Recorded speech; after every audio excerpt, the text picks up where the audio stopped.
ক্রাইমল্যান্স 24 অপরাধের খোঁজে সত্যের সন্ধানে।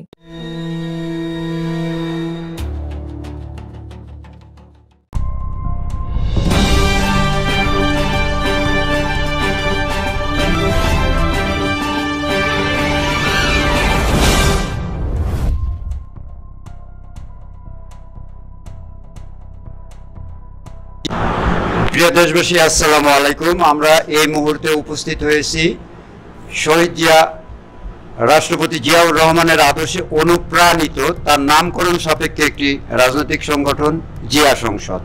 সত্যিকার অর্থে জিয়া সংসদ সম্পর্কে যেটুকু না বললেই নয়, বহুদলীয় গণতন্ত্রের প্রবর্তক, স্বাধীনতার ঘোষক জিয়াউর রহমান, শহীদ রাষ্ট্রপতি জিয়াউর রহমানকে যারা মনে প্রাণে লালন পালন এবং গেঁথে নিয়ে যারা দীর্ঘ বছর পূর্বের থেকে পথ চলে আসছেন, সেই জিয়া সংসদের কেন্দ্রীয় কমিটির একজন ত্যাগী নেতা, কর্মী বান্ধব নেতা, জনগণের আস্থা এবং নির্ভরতার প্রতীক কবি নাজমুল হাসান ভাইয়ের সামনে আমরা হাজির হয়েছি। এ পর্যায়ে আমরা সরাসরি নাজমুল হাসান ভাইয়ের কাছ থেকে অত্যন্ত তাৎপর্যপূর্ণ এবং গুরুত্বপূর্ণ কথা আমরা আপনাদের সামনে তুলে ধরব। আগামী ত্রয়োদশ নির্বাচনকে সামনে রেখে অবাধ, সুষ্ঠু, নিরপেক্ষ ও গ্রহণযোগ্য নির্বাচন কল্পে জিয়া সংসদের ভূমিকা, জনগণের প্রত্যাশা এবং সরকারের করণীয় সম্পর্কে তিনি তার অভিমত পোষণ করবেন।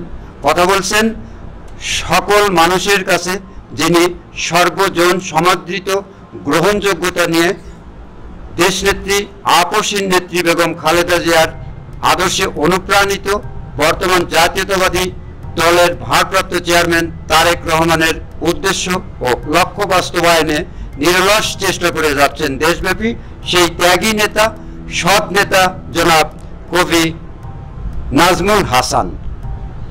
প্রথমেই আপনাকে ধন্যবাদ এবং আমাদের জিয়া সংসদের পক্ষ থেকে আজকের এই সুন্দর আয়োজনকে জাতির সামনে উপস্থাপন করার যে মহতী প্রয়াস আপনি গ্রহণ করেছেন তার জন্য আমরা কৃতজ্ঞতা প্রকাশ করছি। হ্যাঁ, এটা অত্যন্ত সময়োপযোগী একটা প্রশ্ন যে সামনের আসন্ন নির্বাচনে জিয়া সংসদের ভূমিকা কী হবে। জিয়া সংসদ শহীদ জিয়ার রাজনৈতিক আদর্শ ধারণ করে একটি সুসংগঠিত সংগঠন হিসাবে ইতিপূর্বেই দেশবাসীর কাছে প্রশংসিত হয়েছে। জিয়া সংসদ জিয়াউর রহমানের রাজনৈতিক দর্শন বাংলাদেশি জাতীয়তাবাদকে সর্বমহলে প্রচারিত করার জন্য, প্রসারিত করার লক্ষ্যে নিরলস পরিশ্রম করে যাচ্ছে। শহীদ জিয়া এদেশের রাজনীতিতে একটি সর্বজন শ্রদ্ধেয় নাম।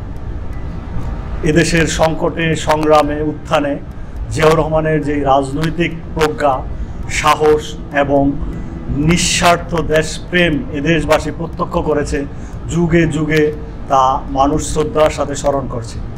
সেই 1971 সালের কালো রাতে 25শে মার্চে যখন পাক হানাদার বাহিনী এদেশের মানুষের উপরে নির্মমভাবে গণহত্যা চালিয়েছিল, তখন শহীদ রাষ্ট্রপতি জিয়াউর রহমান, তৎকালীন সময়ের একজন অখ্যাত মেজর জিয়া, প্রথমবারের মতোই সাহসে উচ্চারণ করেছিলেন উই রিভল্ট। এই বিপ্লবী উচ্চারণের মধ্য দিয়ে সেদিন এদেশের নিরস্ত্র বাঙালি সশস্ত্র পাকিস্তানি হায়নাদের বিরুদ্ধে লড়াই করার মতো সাহস এবং শক্তি অর্জন করেছিল। রণাঙ্গনের একজন সাহসী বীর সেনাপতির নাম জিয়াউর রহমান। জিয়াউর রহমান একজন অখ্যাত মেজর ছিলেন 1971 সালের 25শে মার্চের পূর্বে। 1971 সালের 25শে মার্চের পরে 1971 সালের 16ই ডিসেম্বর পর্যন্ত দীর্ঘ 9 মাসে রণাঙ্গনে একটা সর্বাধিক উচ্চারিত নাম ছিল, সাহসী সেনাপতির নাম ছিল মেজর জিয়াউর রহমান। প্রিয় দেশবাসী, আমরা ইতিমধ্যে অনেক অজানা তথ্য শহীদ রাষ্ট্রপতি জিয়াউর রহমান সম্পর্কে আমরা নাজমুল হাসান ভাইয়ের নিকট থেকে জানতে পারলাম। সর্বশেষ তার কাছে আমার আরেকটি প্রশ্ন, আগামী ত্রয়োদশ জাতীয় সংসদ নির্বাচনে বর্তমান অন্তর্বর্তীকালীন সরকারের যে সুশাসন প্রতিষ্ঠার যে প্রচেষ্টা এবং সকল রাজনৈতিক দলের অবাধ, সুষ্ঠু, নিরপেক্ষ, গ্রহণযোগ্য নির্বাচন দাবি পূরণের যে কাঙ্ক্ষিত প্রচেষ্টা, আপনি কি মনে করেন যে ভোটারদের ভোট অধিকার প্রয়োগে কোনো প্রতিবন্ধকতা হওয়ার সুযোগ রয়েছে কি, এ ব্যাপারে আমরা আপনার কাছ থেকে জানতে চাচ্ছি।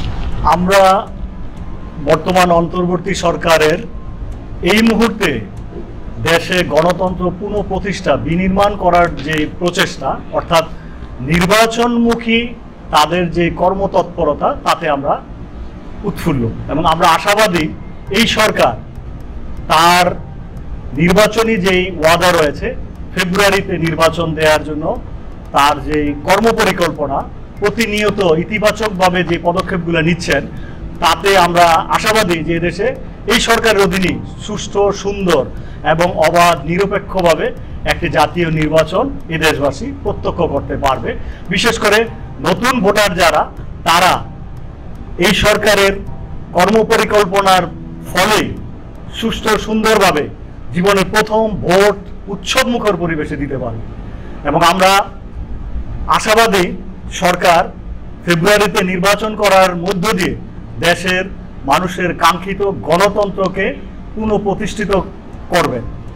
অসংখ্য ধন্যবাদ। প্রিয় দেশবাসী, আপনারা শুনলেন জিয়া সংসদের কেন্দ্রীয় কমিটির একজন ত্যাগী নেতা, আদর্শিক নেতা জনাব নাজমুল হাসানের মুখ থেকে অনেক তাৎপর্যপূর্ণ, গুরুত্বপূর্ণ কথা।